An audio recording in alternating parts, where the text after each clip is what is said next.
4টে পর্যন্ত আপনি গোটা সংবাদ মাধ্যমকে একটা সাসপেন্স দিয়ে রাখলেন, শেষ পর্যন্ত ফুরফুরা শরীফের ইফতারে আপনাকে দেখা গেল, কারণ দেখুন মুখ্যমন্ত্রী গতকাল ফুরফুরা শরীফে পীর সাহেব পীরজাদাদেরকে নিয়ে ইফতার করবেন বলে আমন্ত্রণ জানিয়েছিল জেলা আধিকারিকের পক্ষ থেকে। আমাদের বাড়িতে এসেছিল, আমাদেরকেও আমন্ত্রণ জানিয়েছিল। এই বিষয়টা নিয়ে আপনারা আমাকে কোশ্চেন করেছিলেন, আমি উত্তর দিয়েছিলাম যে 4টে পর্যন্ত দেখুন যাচ্ছে কি যাচ্ছি না।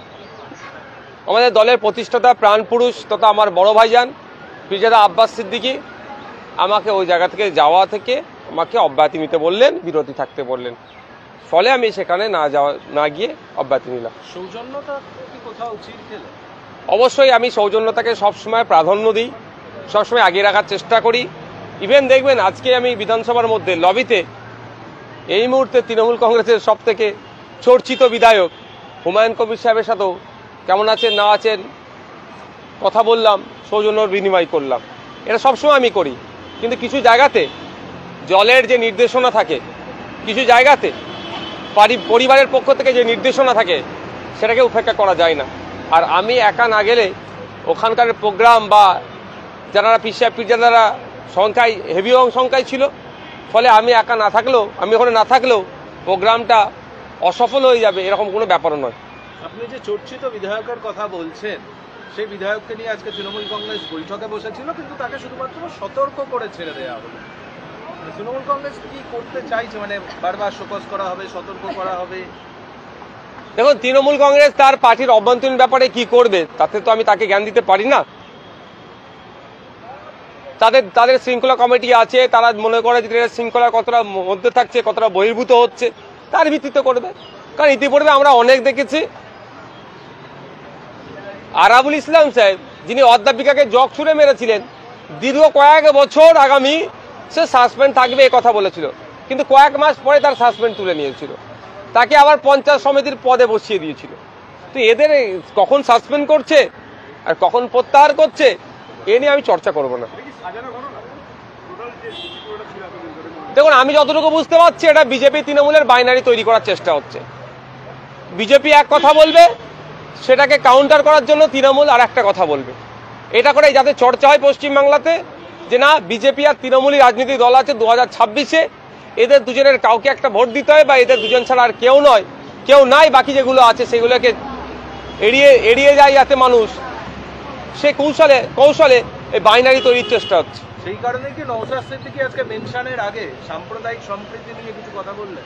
দেখুন আজকে মেনশনের আগে অ্যাডজন মোশন ছিল, সেটাকে কেন্দ্র করে অনেক হইহুল্লোড় হয়েছে, অনেক শাসক দলের পক্ষ থেকে অনেক কথা বলেছে, আমিও কিছু কথা বললাম যে পশ্চিমবাংলায় সাম্প্রদায়িক সম্প্রীতিকে যারা বিঘ্ন করার চেষ্টা করছে তাদের বিরুদ্ধে কঠোর হস্তে দমন করতে হবে তাদেরকে।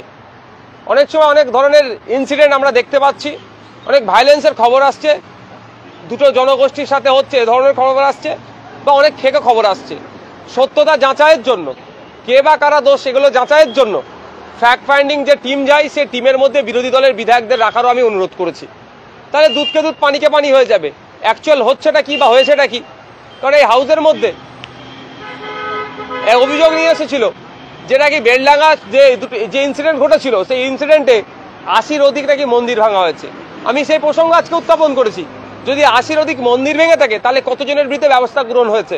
কারণ কেউ মন্দিরে আক্রমণ করবে, কেউ মসজিদে আক্রমণ করবে, এটা কোনোভাবেই মেনে নেওয়া যায় না।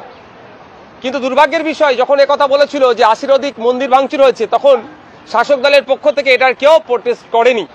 আমি আরটিআই করেছিলাম, কিন্তু আরটিআই আমাকে যথাযথ উত্তর দেয়নি, আমার সন্তোষজনক আমাকে উত্তরও দেয়নি।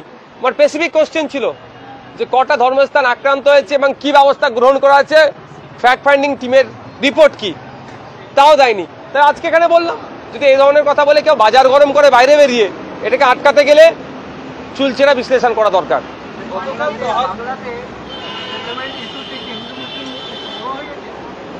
দেখুন কেন্দ্র সরকার কি রাজ্য সরকার উন্নয়ন করতে ব্যর্থ, শুধু বিজ্ঞাপন হাতে কিছু কাঁচা টাকা তুলে দিয়ে এটাকে উন্নয়ন হিসাবে চালানোর অপচেষ্টা চালাচ্ছে। এটা থেকে যখন সাধারণ মানুষ এটাকে না কোশ্চেন করতে পারে, ওই জন্য হিন্দু মুসলমান ধর্ম রাজনীতি সামনে নিয়ে চলে আসছে।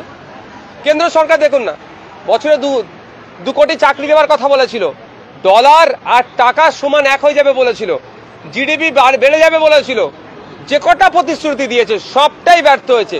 ফলে এখন কি করছে, সাবজেক্ট ছেড়ে অবজেক্টে যাচ্ছে। কোথাও আওরঙ্গজেব রহমতুল্লাহের মাজারের আক্রমণ করবে, সেই কিভাবে করা যায় তার অপচেষ্টা চালাচ্ছে। মসজিদের নিচে কোথায় মন্দির খুঁজতে অপচেষ্টা চালাচ্ছে।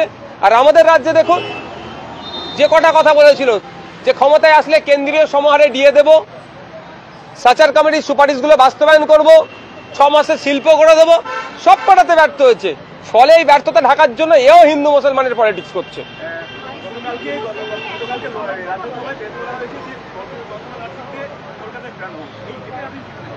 হ্যাঁ, কলকাতায় ফিরিয়ে দিলে আমাদের জিডিপি বেড়ে যাবে দেশের। কলকাতায় ফিরিয়ে দিলে আমাদের ওই যে যারা ব্যাংকের টাকা লুট করে নিয়ে বিদেশে চলে গেছে তাদের টাকা ফিরে চলে আসবে। কলকাতায় ফিরিয়ে নিয়ে আসলে তাসলিমা নাসরিনকে আপনার কি বলে বছরে 2 কোটি চাকরি দেওয়া হয়ে যাবে। তাসলিমা নাসরিনকে কলকাতায় ফিরিয়ে নিয়ে আসলে পেট্রোল ডিজেলের দাম কমে যাবে। আরে এত যখন বলছে, শ্রমিক বাবুকে বলবো পার্লামেন্টে আওয়াজ তুলুন তাসলিমা নাসরিনকে নাগরিকত্ব দেওয়া, দেখি এই আওয়াজটা কেমন তুলতে পারেন। শুধুমাত্র তাসলিমা নাসরিনকে সামনে রেখে এখানে হিন্দু মুসলিমের বাইনারি করার অপচেষ্টা চলাবে, সেই জন্য উত্থাপন করেছে। তাসলিমা নাসরিন দিল্লিতে আছে, কলকাতায় ফিরিয়ে নিয়ে আসলে বাংলার কি লাভ হবে, দেশের কি লাভ হবে? প্রশ্ন এতদিন আছে কিভাবে?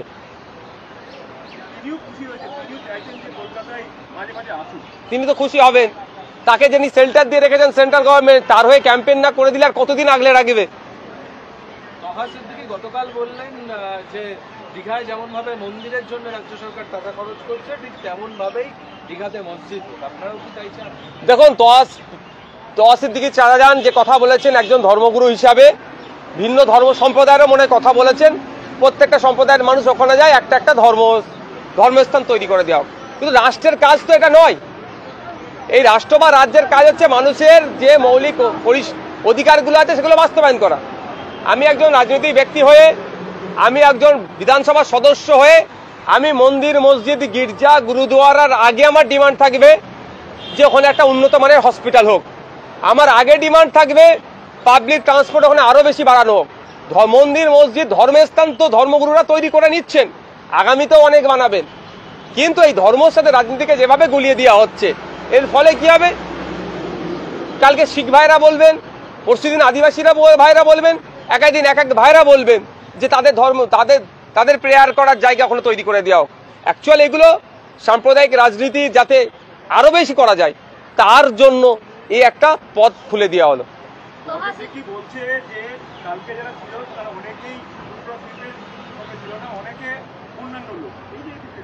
দেখুন, আমি সেখানে উপস্থিত ছিলাম না, আর আমার সময়ও হয়ে ওঠেনি যে ভিডিওগুলো একটু দেখার। কারণ আজকে আমার স্কুল এডুকেশন এবং হায়ার এডুকেশনের উপরে বলার ছিল, বাজেটের উপরে আলোচনাতে আমার অংশগ্রহণ করেছিলাম। ফলে আমাকে আমার বাজেট বক্তব্য রেডি করার জন্য আমাকে অল্প বিস্তর হলে পড়াশোনা করে এসে বলি, ওই গরুর রচনা গোল গোল করে সবটাই গুলিয়ে দিয়ে এরকম করার চেষ্টা করি না।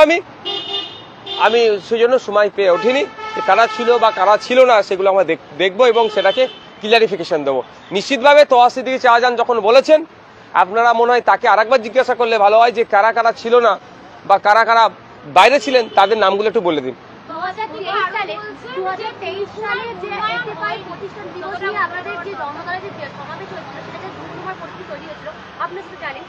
তারপরে আপনাদের যে পেজ আছে তাদের মধ্যে কয়েকজন মুখ্যমন্ত্রীর উদ্দেশ্যে শাসনে শুনিয়েছিল, তাদেরই মধ্যে কাসেম সিদ্দিকী একই মঞ্চে মানে ইফতার সারলেন। এই বিষয়টিকে কিভাবে দেখছেন? তাহলে কি আপনাদের মধ্যে আর তৃণমূলের মধ্যে যে দ্বন্দ্ব ছিল বা বিবাদ ছিল সেটাকে মিটে গিয়েছে? আমি একজন শাসক বিরোধী এমএলএ। আমার ওপরে শাসকের যেভাবে অত্যাচার নেমে এসেছিল, আমাকে যখন জেলে আটকে রেখেছিল, ফুরফুরা সাহেবের পীর সাহেব পীরজাদারা গর্জে উঠেছিল। অবৈধভাবে, অনৈতিকভাবে, অন্যায়ভাবে যে আমাকে গ্রেফতার করে রেখেছিল তার বিরুদ্ধে সোচ্চার হয়েছিল। অন্যায় করেছিলেন শাসক দল, তার বিরুদ্ধে শাসক দলের যিনি প্রধান ছিলেন বা তার দলের বিরুদ্ধে কথা বলেছিলেন। অন্যায় করলে বলতে পারবে না? এখন মুখ্যমন্ত্রী ডেকেছেন, তাদের মতামত দেবে, মুখ্যমন্ত্রীর ডাকে সাড়া দিয়ে গিয়েছেন। এটাকে যে পাপ হিসাবে দেখবে, আর আমার মনে হয় তার চিন্তা ভাবনা একটু পরিবর্তন হওয়া দরকার।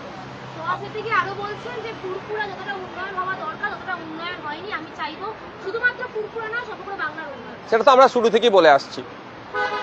আমরা শুরু থেকেই বলে আসছি ফুরফুরা শরীফের সাথে সাথে সারা বাংলা ডেভেলপ চাই।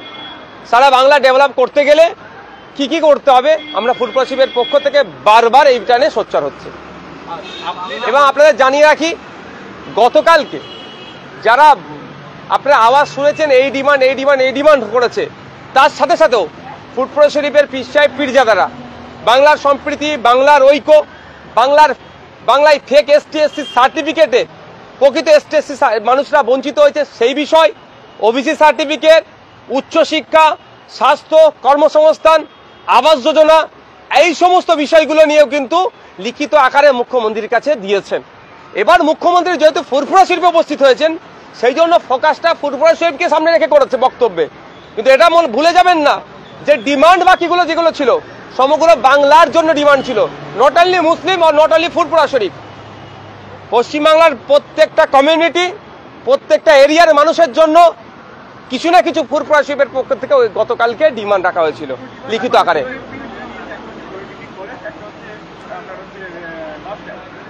না, একাধিক ডিমান্ড রেখেছিল, তার মধ্যে একটা বিশ্ববিদ্যালয়ের ডিমান্ড আছে, ওই ডিমান্ডটা আমারও আছে, দীর্ঘদিন ধরে আছে। মুখ্যমন্ত্রী বিভিন্ন মনীষীদের নামে বিভিন্ন জায়গাতে ইউনিভার্সিটি করছে তাদের স্মরণে। তো ফুরফুরা শরীফের পীর আবু বকর সিদ্দিক রহমতুল্লাহ আলাইহি শুধুমাত্র একজন ধর্ম সংস্কার ছিলেন না, সমাজ সংস্কার ছিলেন এবং তিনি স্বাধীনতা সংগ্রামী ছিলেন। তার স্মৃতিতে তার জন্মভূমিতে একটা বিশ্ববিদ্যালয়ের ডিমান্ড রেখেছে। বিশ্ববিদ্যালয়ের পরিবর্তে একটা পলিটেকনিক কলেজে তিনি কথা বললেন এবং একটা হসপিটাল, যেটা গ্রামীণ হসপিটাল হিসাবে এতদিন চলছিল, সে হসপিটালটা এখন এক্সটেন্ড হয়েছে, সেই হসপিটালের নামটাও পীর আবু বকর সিদ্দিক রহমতুল্লাহর নামে হবে, এটুকুই হয়েছে।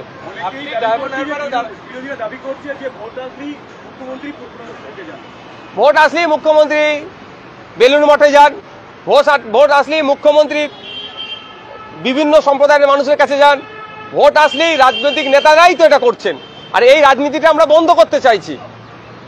ভোটের সময় ধর্মের মানুষকে খুঁজবে, ভোট মিটে গেলে ধর্ম নির্বিশেষে মানুষ পরিষেবা পাবে না, এটা বন্ধ আমরা চাইছি। আপনি ডায়মন্ড হারবারে দাঁড়াবেন বলেছিলেন, তারপর দেখা গেল আপনি দাঁড়ালেন না। শুভেন্দুবাবু বলেছিলেন ভবানীপুরে তিনি দাঁড়াবেন, এরকম একটা অভিযোগ তৃণমূল কংগ্রেসের তরফ থেকে। এখন শুভেন্দুবাবু বলছেন যে বিজেপির প্রার্থী দিয়ে হারাবো। এই যে মানুষের কাছে একবার বলা, তারপরে সেই কথা না রাখা, এটা বিশ্বাসযোগ্যতা কোথাও? দেখুন, আমি ডায়মন্ড হারবারে দাঁড়াবার ইচ্ছা প্রকাশ করেছিলাম। সেক্ষেত্রে আমি যদি আমার দলকে আগে জিজ্ঞাসাবাদ করে ওটা বলতাম আমার সুবিধা হতো। আমি যে দল থেকে বিলং করি সেই দল চাইনি আমাকে ওখানে কন্টেস্ট করাতে, আমি বিরত ছিলাম। এটাকে নিয়ে শুভেন্দুবাবু কিন্তু বলেছিল যে নাকি আমি ওখান থেকে সেটিং করে পালিয়েছি, কদিন আগেই বললেন। এখন শুভেন্দুবাবু যে ঘোষণা দিয়েছে আমি জানি না, যে শুভেন্দুবাবু কুইট করে আমি বলবো না কথা, তাহলে শুভেন্দুবাবুকে জিজ্ঞাসা করা দরকার। আমি গতকালকে আমাদেরকে ISF কে তৃণমূলের বি টিম বলেছিল, আমি প্রশ্ন করেছিলাম শুভেন্দুবাবুর উদ্দেশ্যে, তাহলে তৃণমূলের এ টিম করে, তাহলে এই প্রশ্নটা ওনাকে জিজ্ঞাসা করবেন।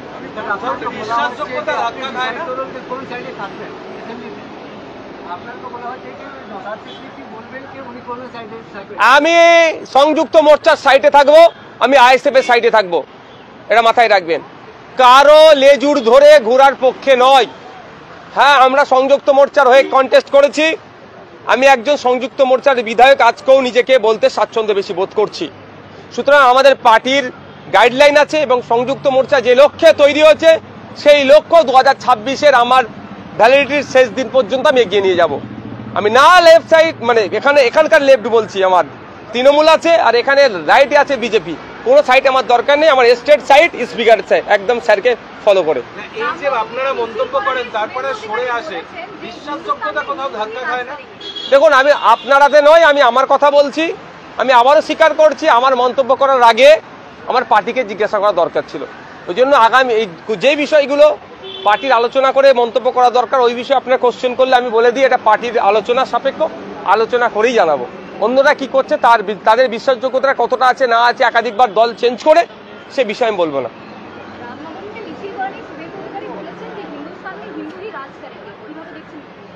আর কিছু লাইন আছে শুভেন্দু বাবুর, এই লাইনটা ছাড়া ওনার কোনো লাইন নাই। দেখুন না, বিধানসভার মধ্যে আজকে শিক্ষা নিয়ে আলোচনা হলো বাজেটের উপরে, গতকালে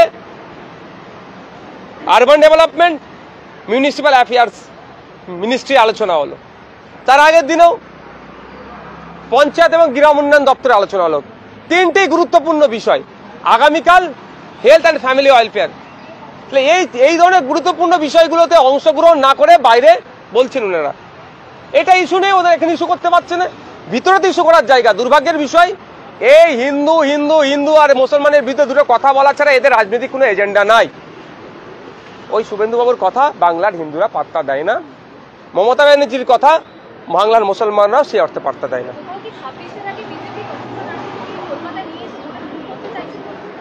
এরা যত রকম ভাবে চেষ্টা করছে, তাসলিমা নাসরিন থেকে শুরু করে, হিন্দু থেকে শুরু করে, রামনবমী থেকে শুরু করে, সরস্বতী পুজো থেকে শুরু করে, বাংলায় যে সম্প্রীতির বাংলা, ঐক্যের বাংলাকে এরা তছনছ করতে, কিন্তু এদের প্ল্যানকে সাকসেস হতে দেবে না।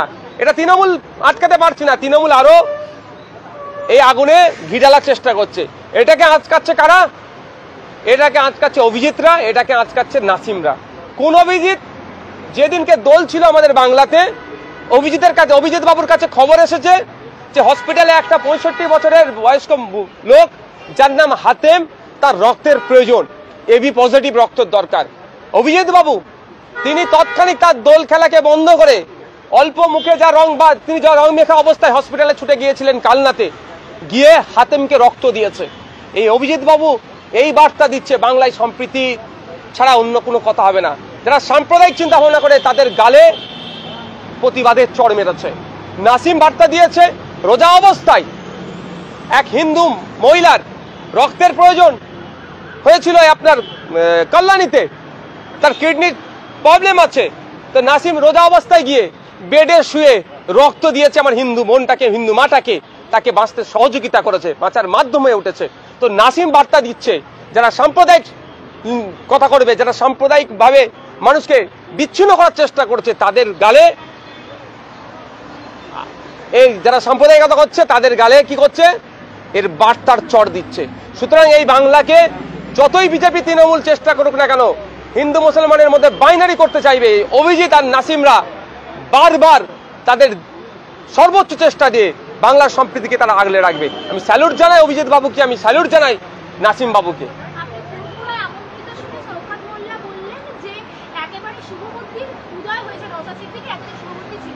ভয় পেয়ে গেছে, উনি ভয় পেয়ে গেছেন, যদি আমি দলে চলে যাই তাহলে ওনার অবস্থা কোথায় থাকবে, ওই জন্য ভালো ভালো কথা বলছে। আমার 2021 সালে যতটা বুদ্ধি ছিল আর এখনো শাসক দল সম্পর্কে অতটাই বুদ্ধি আছে। Thank you. চলো গাড়ি লাগা আমাকে।